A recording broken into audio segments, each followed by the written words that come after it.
Hello and welcome dear students. हम यहाँ पर विवेचना करने जा रहे हैं आईआर स्पेक्ट्रोस्कोपी के अंदर सिंपल हार्मोनिक मॉडल और एनहार्मोनिक मॉडल के बारे में। सिंपल हार्मोनिक मॉडल के बारे में आप जानकारी प्राप्त कर चुके हैं। अब आगे हम बात करेंगे यहाँ पर एनहार्मोनिक मॉडल के बारे में।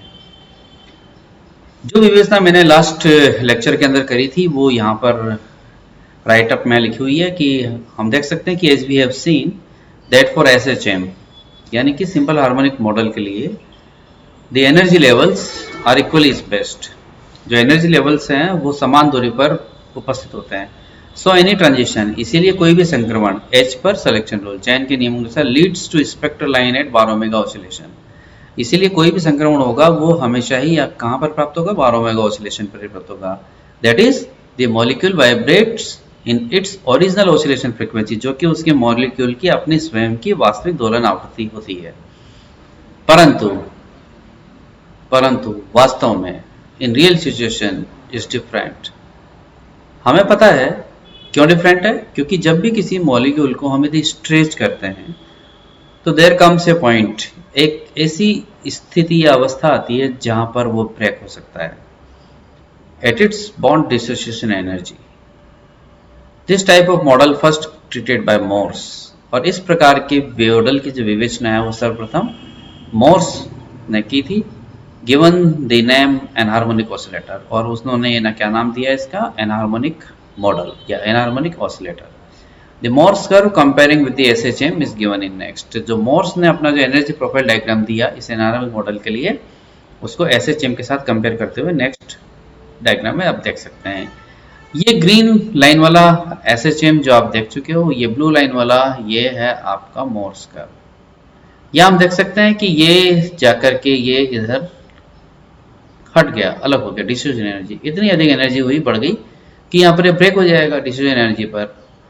और आप देख सकते हो यहाँ पर ग्रीन लाइंस के अंदर जो एनर्जी लेवल है वो इक्वली स्पेस्ड है, लेकिन ये ब्लू लाइन में आप देखोगे कि जो गैप है वो अलग अलग है, कम होता चला जा रहा है। तो यदि आपसे एग्जाम में पूछा जाए कि व्हाट इज मोर्स कर्व, तो आपको ये डायग्राम जो है वो ड्रॉ करना है। इस प्रकार से एक डायोटोमिक मॉलिक्यूल है, उस डायोटोमिक मॉलिक्यूल के लिए सिंपल हार्मोनिक मॉडल के साथ में इस एनहार्मोनिक मॉडल के एनर्जी कर्व को भी हमें ड्रॉ करना है। मोर्स ने इस प्रकार के तंत्र के लिए जो एनर्जी फंक्शन दिया, वो एनर्जी फंक्शन दिया capital E is equal to D equilibrium in bracket 1 minus e raise to the power a r equilibrium minus r bracket bracket bracket square, जहां पर ए कोई कांस्टेंट है और डी इक्विलिब्रियम उसकी dissociation यानी कि वियोजन एनर्जी है। अगेन यहाँ पर श्रोडिंगर समीकरण का उपयोग करके मोर्स फंक्शन पर अप्लाई करते हैं तो हमारे एनहार्मोनिक मॉडल के लिए वाइब्रेशनल लेवल्स की एनर्जी प्राप्त हो जाती है। क्या मतलब है कि मोर्स फंक्शन पर श्रोडिंगर इक्वेशन का उपयोग करके प्राप्त सॉल्यूशन को देखा जाए तो वाइब्रेशनल एनर्जी लेवल्स के लिए जो एनर्जी है वो प्राप्त हो जाती है in terms of centimetre inverse. Again यहाँ पर एक चीज ध्यान में रखने की है कि जब भी एग्जाम में पूछा जाए व्हाट इज मोर्स फंक्शन, तो आपको ये फार्मूला लिखना है। मोर्स कर्व की बात आए तो पिछले वाला जो स्लाइड में फार्मूला दिया गया डायग्राम है वो लिखना है, ये मोर्स फंक्शन कहलाता है। और ये हमारे एनहार्मोनिक ऑसिलेटर मॉडल की क्या है, वाइब्रेशनल लेवल्स की एनर्जी है, जहां पर new again 012 vibrational quantum number है। यहाँ पर अब बार ओमेगा ओ की जगह पर हमने लिख दिया है bar omega E, oscillation frequency for AHM. ध्यान रखना ओमेगा ओ और ओमेगा ई का डिफरेंस आगे स्लाइड्स में क्लियर होगा। ये सिर्फ एक सिंबॉलिकली डिफरेंशिएशन करने के लिए टर्म लिखी हुई है, दोनों का एक ही मतलब है, ये आप दोनों की खुद की अपनी स्वयं की दोलन आवृत्ति है। एक्स ई यहाँ कहलाता है एनहार्मोनिसिटी कांस्टेंट, जिसकी की वैल्यू रफली प्लस में 0.01 होती है। By the use of above equation, इस समीकरण का उपयोग करके हम ड्रॉ कर सकते हैं हमारे वाइब्रेशनल एनर्जी लेवल्स की एनर्जी को। यदि हम 0 1 2 रखते चले जाएंगे, 0 1 2 यहाँ रखते चले जाएंगे, तो आप देखोगे कि ये जो नेगेटिव में जो टर्म है वो इस 0 1 2 3 4 यहाँ रखने के साथ में इंक्रीज होती चली जाएगी। और इंक्रीज होने का कारण क्या है कि ये जो एक्स है ये प्लस में है, तो एक्स ई प्लस में है तो ये पूरा का पूरा फैक्टर हमेशा ही प्लस में रहना, तो ये नेगेटिव में इधर कोई चीज न्यू के बढ़ने के साथ बढ़ती चली जाएगी, तो टोटल जो एनर्जी वैल्यू है वो कम होती चली जाएगी। तो the second factor of equation 5 remains negative, hence on going from lower level to higher energy level, difference between them increases. Simple mathematics है कि यदि x ही प्लस है तो हमेशा ही ये वाली जो टर्म है पूरी, ये पूरी टर्म ये क्या रहेगी, हमेशा ही नेगेटिव रहेगी।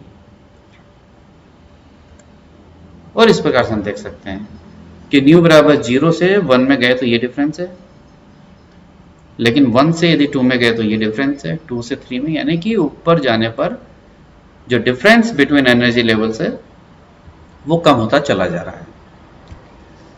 अब यदि यहां पर आपको कंपेयर करना हो कि ओमेगा ऑसिलेशन और ओमेगा इक्वली ई में क्या डिफरेंस है, तो हम देख सकते हैं कि एनर्जी इक्वेशन को हमने यहाँ वापस से लिखा है कि ई न्यू बराबर nu plus half omega E minus nu plus half square omega E x E.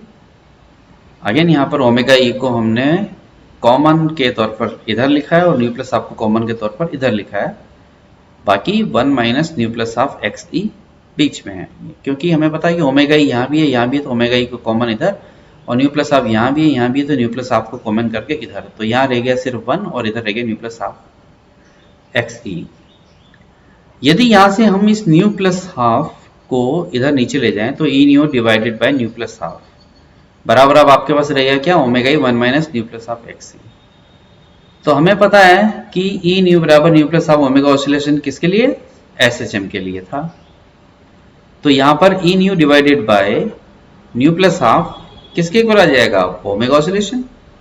तो ओमेगा ऑसिलेशन वास्तव में ओमेगा ई के बराबर ही है, सिर्फ एक्स ई की वजह से क्या आ गया, डिफरेंस आ गया। We see that the vibrational frequency of AHM is nearly same as that of SHM, the difference is just due to x E. X E की वजह से जो डिफरेंस है वो यहां पर आपके सामने आ गया। अब यदि आपको एएचएम की स्पेक्ट्रम की व्याख्या करनी है, यानी कि एनोहारिक मॉडल के आधार पर स्पेक्ट्रम की व्याख्या करनी है, तो हमें चयन के नियम की व्याख्या करनी पड़ेगी। तो एएचएम मॉडल के लिए जो चयन का नियम है वो चयन का नियम है delta nu plus minus 1 plus minus 2 plus minus 3, that is it is possible for some larger jump now. अब यानी कि यहाँ पर कुछ बड़े जंप भी हो सकते हैं, अर्थात डेल्टा न्यू यानी कि 0 में मॉलिक्यूल उपस्थित है तो वो 0 से 1 ही नहीं वरन 2 में भी जा सकता है, 3 में भी जा सकता है। हाँ, ये अलग बात है कि यदि हमें यहाँ पर मॉलिक्यूलर पॉपुलेशन को संदर्भित करें तो देखें तो हम देखते हैं if we look into molecular population of nu 1 level, nu 1 level की जो मॉलिक्यूलर पॉपुलेशन है न्यू 0 लेवल के कंपैरिजन में वो कितनी है, 0.008। ये ये मैक्सवेल बोल्ट्जमैन मॉलिक्यूलर पॉपुलेशन का जो फार्मूला है ये उस आधार पर रफली निकाला गया है कि न्यू 1 लेवल की मॉलिक्यूलर पॉपुलेशन न्यू 0 लेवल के कंपैरिजन में कितनी है, रफली 0.008 मॉलिक्यूल। इसका तात्पर्य यह है कि यदि न्यू 0 लेवल में यदि 1000 अणु उपस्थित हैं तो न्यू 1 लेवल में केवल कितने, 8। तो हम आसानी से समझ सकते हैं कि जो ट्रांजिशन प्रोबेबिलिटी है, जो संक्रमण की जो प्रायिकता है, संक्रमण की प्रायिकता कहाँ से अधिक होगी, न्यू बराबर 0 लेवल से ही अधिक होगी, क्योंकि वहां पर 1000 अणु उपस्थित है। अर्थात यदि आईआर की एनर्जी मॉलिक्यूल को दी जाती है तो जहां 1000 अणु उपस्थित है वो आसानी से उस एनर्जी को एब्जॉर्ब कर लेंगे, और जहां मात्र 8 अणु उपस्थित हैं वो उस एनर्जी को एब्जॉर्ब करना उनके लिए उतना संभव नहीं होगा। इसीलिए जो मॉलिक्यूलर पॉपुलेशन है वो न्यू 0 लेवल में अधिकतम होने की वजह से वहां से होने वाली जो ट्रांजिशन प्रोबेबिलिटी है, संक्रमण की प्रायिकता है, वो अधिकतम होगी। और इसीलिए हम यहाँ पर कंसीडर कर रहे हैं अभी क्या, न्यू बराबर 0 लेवल से होने वाले संक्रमणों को। तो आप देख सकते हो कि यहाँ पर हम आगे जो संक्रमण के बारे में बात करेंगे वो न्यू बराबर 0 लेवल से होने वाले संक्रमण के बारे में हम बात करेंगे। तो हम यदि पहला संक्रमण यदि हम लें तो पहला संक्रमण न्यू बराबर 0 से न्यू बराबर 1 जो कि delta nu plus 1 selection rule को फॉलो कर रहा है, जो कि मैक्सिमम इंटेंसिटी वाला होगा। तो एनर्जी वैल्यू हमें 1 से 0 को घटाना पड़ेगा, तो आप न्यू बराबर 1 रख दीजिए, 1 रख दीजिए, और न्यू बराबर 0 रख दीजिए, तो 0 प्लस हाफ 1/2 रह जाएगा। तो ये सॉल्यूशन आता है हमारे सामने omega E 1 minus 2 x. Centimetre inverse. अर्थात किसी भी IR स्पेक्ट्रम में किसी भी अणु के लिए जो पहली रेखा हमें प्राप्त होती है वो क्या प्राप्त होती है? 0 से 1 वाले संक्रमण के लिए ओमेगा ई 1 माइनस 2xe। इसी प्रकार से हम यदि अगली रेखा की बात करें जो कि 0 से 2 में होगा तो डेल्टा न्यू प्लस 2 को फॉलो करेगा। इसकी इंटेंसिटी मॉडरेटली होगी, यानी कि कम ज़्यादा हो सकती है डिपेंडिंग ऑन दी कंडीशंस कि कौन सी एनर्जी आ रही है। तो डेल्टा ई न्यू 2 से ई न्यू 0 को आप सब्ट्रैक्ट करिए तो न्यू बराबर 2 को रखिए आप यहाँ पर, और यहाँ पर आप 0 रख दीजिए। तो यहाँ आ गया 2 ओमेगा ई 1 माइनस 3xe। देखिए याद रखना कितना आसान है। ये है ओमेगा ई 1 माइनस 2xe। तो नेक्स्ट है 2 omega E 1 minus 3xe, 2 omega E 1 minus 3xe। इसी प्रकार से 0 से 3 की यदि हम बात करें जो कि डेल्टा न्यू प्लस 3 को फॉलो करेगा, जिसकी की इंटेंसिटी बहुत कम होगी। इसका सॉल्यूशन आता है 3 omega E 1 minus 4xe, 3 omega E 1 minus 4xe। अब इन तीनों की विवेचना यदि हम करें तो जो लाइन नियर 8 ओमेगा ई है, यानी कि जो ओमेगा ई, क्योंकि लाइन ओमेगा ई पर तो है नहीं, ओमेगा ई के माइनस में कहीं आ रही है, तो इसलिए हम कहेंगे कि line near 8 omega E is the fundamental absorption, यानी कि ये उस अणु का पहला फंडामेंटल एब्जॉर्प्शन है।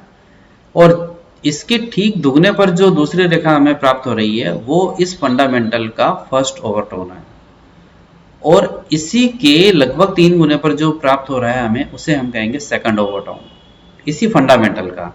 ध्यान रखना ओवरटोन्स जो हैं वो फंडामेंटल से रिलेटेड होते हैं। ओवरटोन्स किसी न किसी फंडामेंटल से रिलेटेड होते हैं जो कि उनके दुगने या तिगने पर प्राप्त होते हैं। यदि हमें इन्हें ट्रांजिशन के रूप में देखें तो हम देखें तो 0 1 2 3 हमारे लेवल्स हैं। तो 0 से 1 वाला फंडामेंटल, 0 से 2 वाला फर्स्ट ओवरटोन और 0 से 3 वाला हमारा सेकंड ओवरटोन यहाँ पर कहलाता है। इस स्पेक्ट्रो